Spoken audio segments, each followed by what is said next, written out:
What's going on there, folks? Good morning, good afternoon to some out there. Hopefully you're staying warm. It is the Earthmaster out here on this Thursday, December 22nd, 2022. A whole bunch of twos in the date today. About 9:40 a.m. here, California time, where it's 40 degrees and foggy out here in Northern California. 1.1, the latest earthquake on the globe.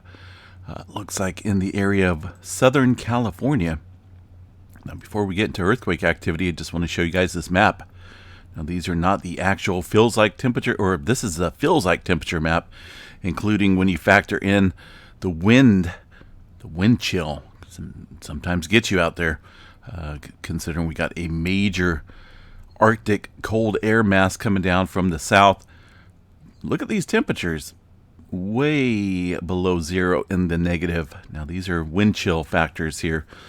Some areas though, up in Montana, Nebraska area, seen temperatures down in the negative 40s and 50s. Look at that up in Montana. That's pretty crazy. So Oklahoma area, negative 21. Even portions of Texas getting in on that super duper cold air.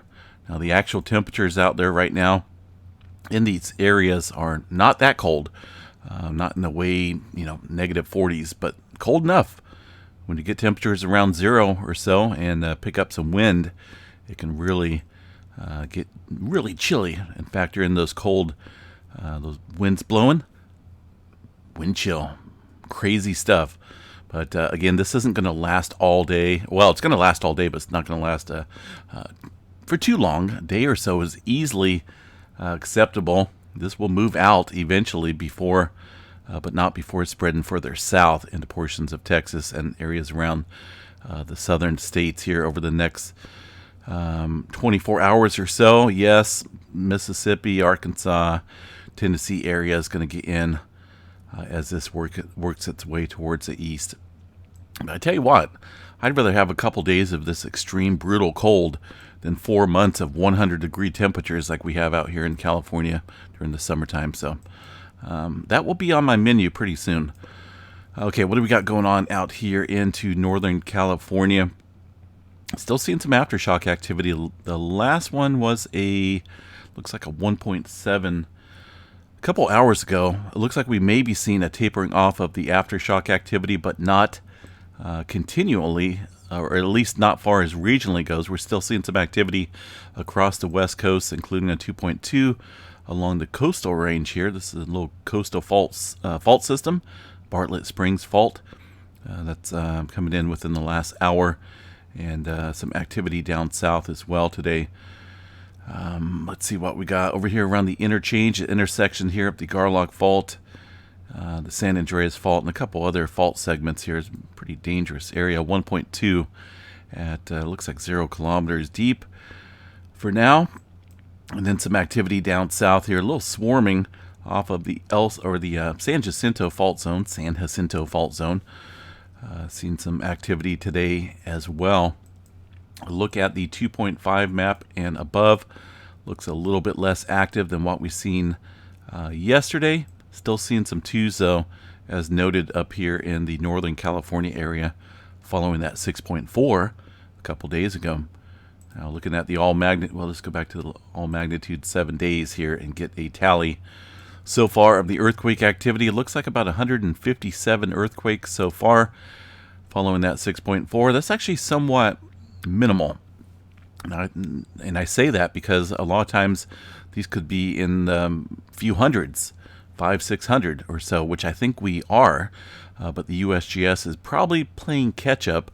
It is a busy time of year. I'm sure people are taking the time off due to Christmas coming up, but the maps here, the seismographs were quite active following the 6.4 a couple days ago. We've seen so many earthquakes coming in that there's no way they accounted for every single earthquake. So you could probably take that number and triple it at least for the amount of earthquakes that have struck out here in the past couple days.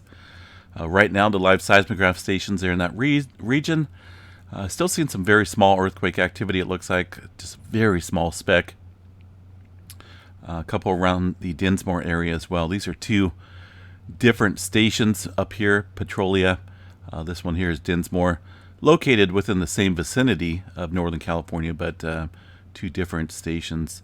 And it looks like we have a little activity there on Hot Caves, Hawaii today, with some movement kicking up there. So let's go ahead and scoot over to the Big Island real quick, see what we got going on.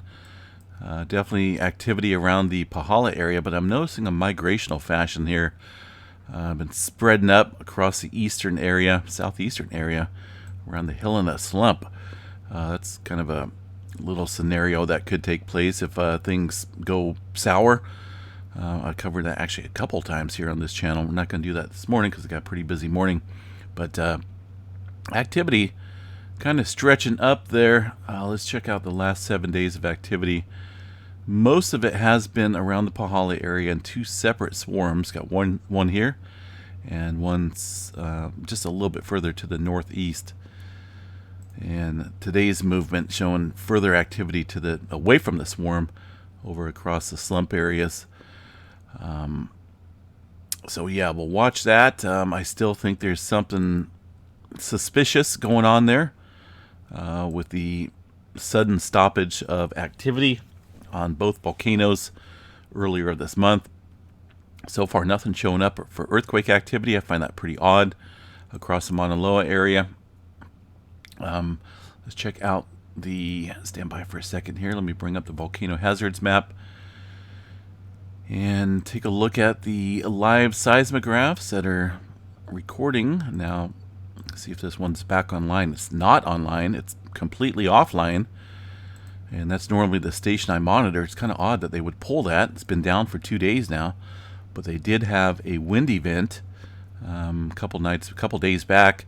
Some pretty high winds up there. I think close to 80, 90 miles per hour or so at the summit area or the Mauna Loa region. Now, this one's working. And let me look at the last 12 hours of activity, see what we have. These earthquakes here could be the Pahala activity showing up because it is pretty local or fairly local in the region.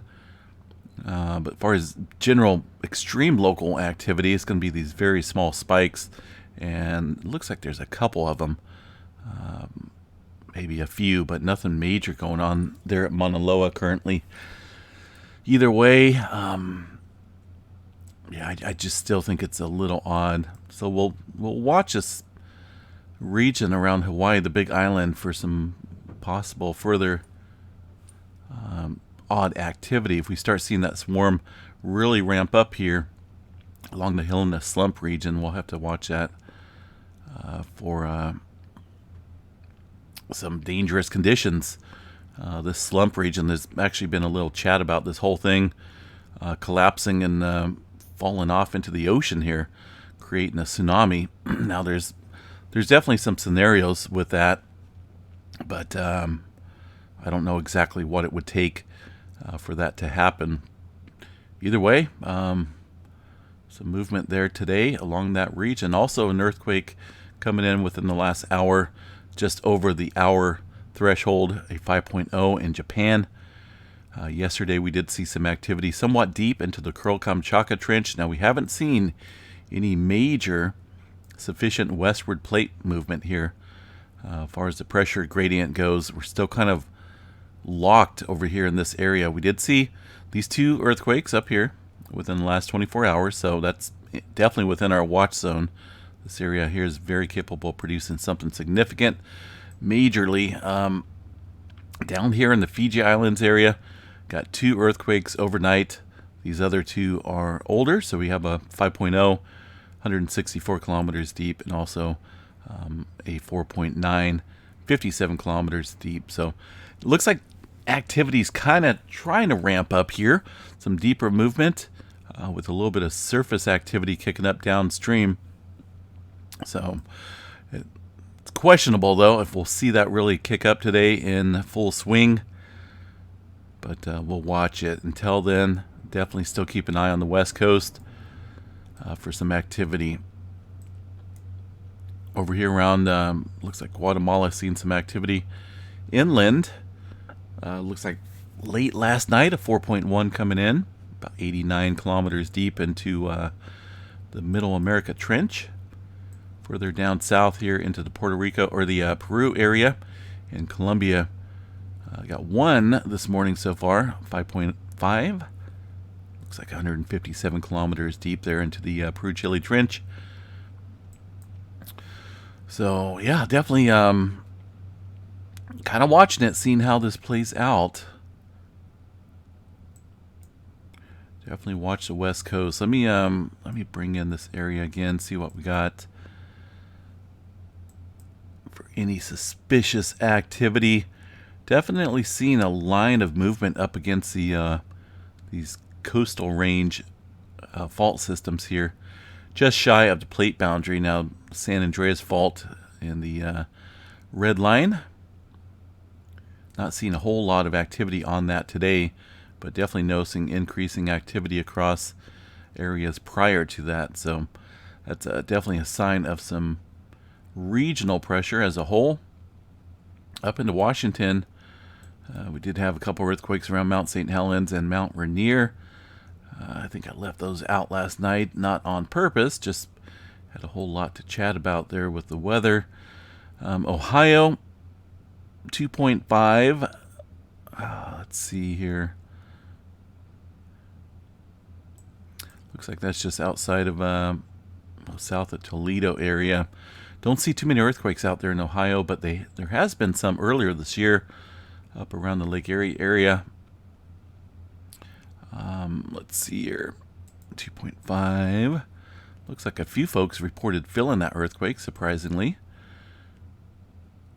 Some very weak shaking.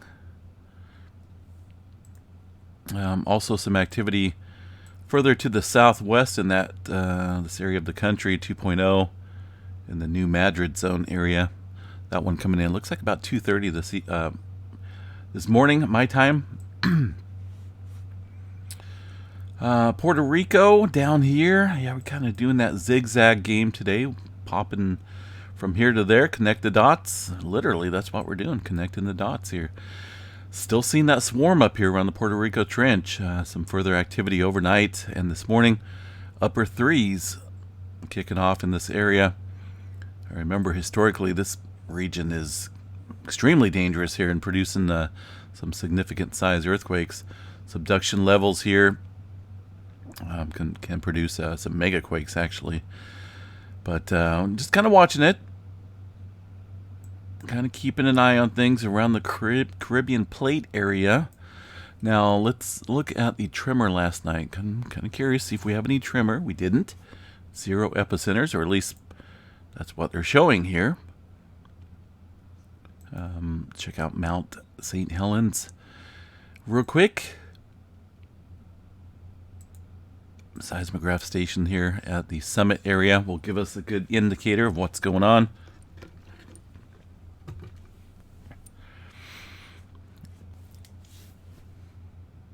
Maybe, perhaps tomorrow. Yeah, that is odd. That's pretty slow.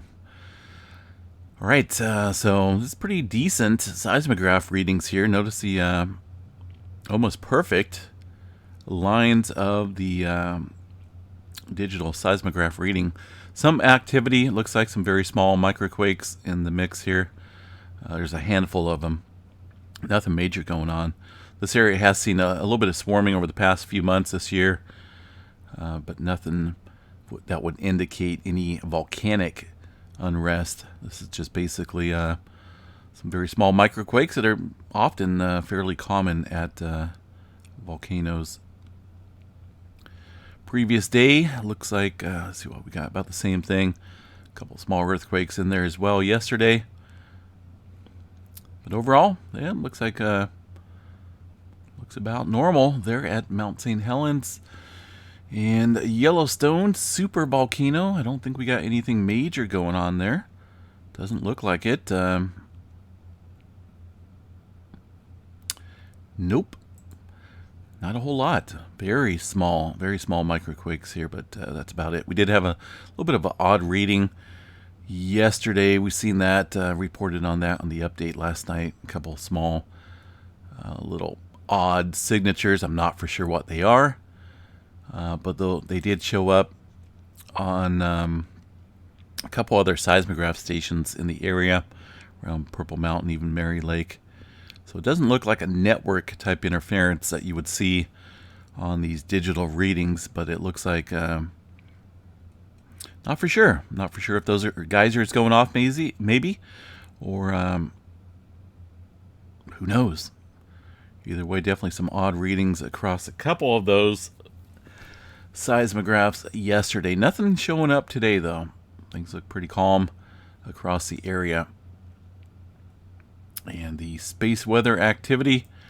Let's go ahead and give a quick glance here at the magnetic structures of this large sunspot, which are decaying. Doesn't look like there's anything picking up as far as any major instability amongst these sunspot regions. Maybe one here. Looks like we're kind of potentially looking at a flare with that type of structure, but doesn't look like anything significant. It's pretty it's kind of just decaying. No major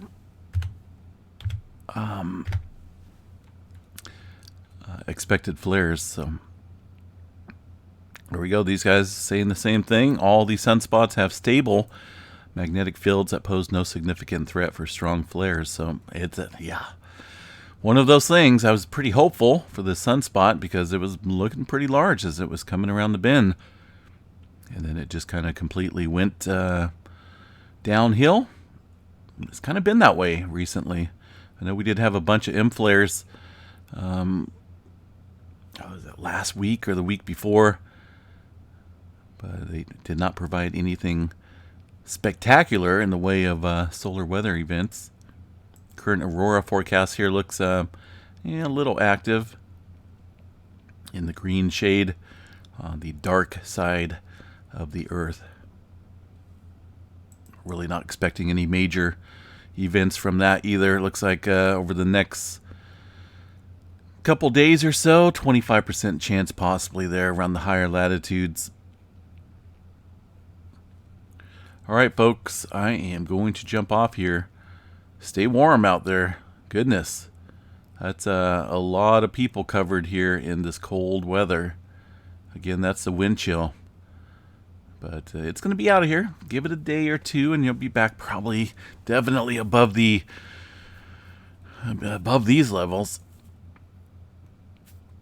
All right, we'll catch you guys a little bit later on, and trying to figure out this Earthquake 3D Bell program.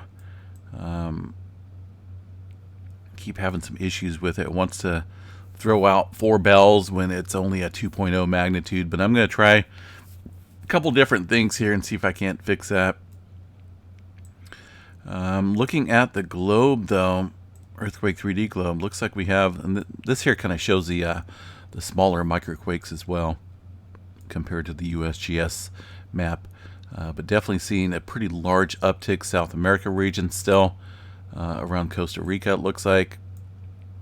But also notice a lot more smaller quakes today than what we seen yesterday around the Indonesia area. Quite a few 3s and 2s trying to make its way through the area with increasing pressure. The Kermadec Trench area in New Zealand. Let's see, this one's showing, I think these are some older quakes that GeoNet still keep up on the globe. Not seeing a whole lot of newer activity aside from those 2 I mentioned up in Tonga. So yeah, we'll just kind of see how this day goes. Eventually we're going to see a break either way. The Coral-Kamchatka Trench, Mariana Trench area should show some activity here soon on the larger side, so we'll watch that pretty closely. Have a good day, folks. Again, stay warm out there and make sure if you have any outside pets, hopefully they're not outside currently because that's just brutal. Got to bring them in, give them at least a little bit of heat, let them in the garage. Maybe it's a little bit warmer in there compared to outside in that type of environment. That's just absolutely brutal with those cold temperatures. All right, folks, have a good day. We'll catch you a little bit later on tonight. Have a good one.